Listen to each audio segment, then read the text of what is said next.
Al poble espanyol s'hi amaga un monestir romànic que resumeix esglésies, claustres i retaules de tot el país, tot i ser construït al segle XX.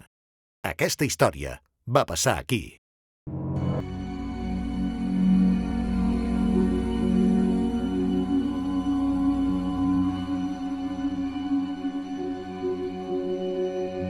Som al poble espanyol i aquí podem trobar un monestir romànic, una mica peculiar, perquè no seria un romànic del segle XI o XII, sinó, de fet, romànic del segle XX.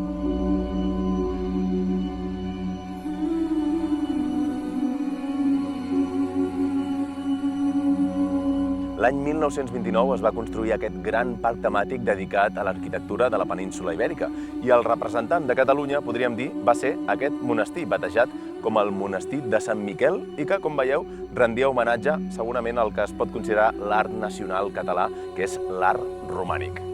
Aquest disseny tan particular, aquesta mena de monestir de Playmobil gegant del romànic català, va ser sobretot impulsat per Josep Puig i Cadafalch, que passa per ser un dels grans experts en romànic i que va voler deixar aquí la petjada de l'art romànic català també aquí al poble espanyol. Aquest monestir, de fet, és una mena de puzzle o de patchwork entre elements de diferents monuments romànics catalans emblemàtics. Per exemple, el campanar està inspirat en Sant Genís de Taradell.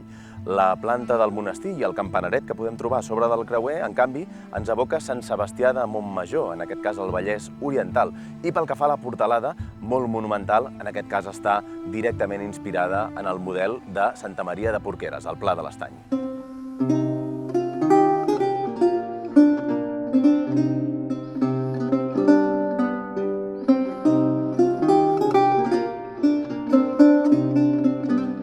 La creació d'aquesta fantasia neoromànica a Barcelona no s'acaba pas a l'exterior, sinó que a l'interior de l'església podem trobar també una mena de mosaic inspirat en diferents pintures del romànic català.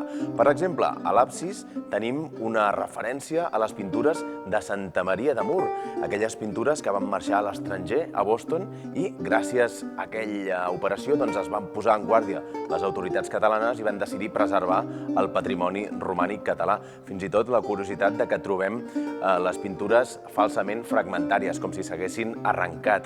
Trobem també a sota cicles del naixement, amb la Mare de Déu i el nen, que en aquest cas estan inspirats en el frontal de Santa Maria d'Avià, i molts altres símbols, com per exemple àngels i dimonis de peces del mestre de Soriguerola. Si ens fixem en l'absidiola, podem trobar en aquest cas referències a la paràbola de les verges fàtues i les verges prudents, en aquest cas procedents de Sant Quirze de Pedret. Per tant, tot un mosaic i un aiguabarreig de referències de tot el romànic català que va crear el pintor malagueny Rafael Padilla.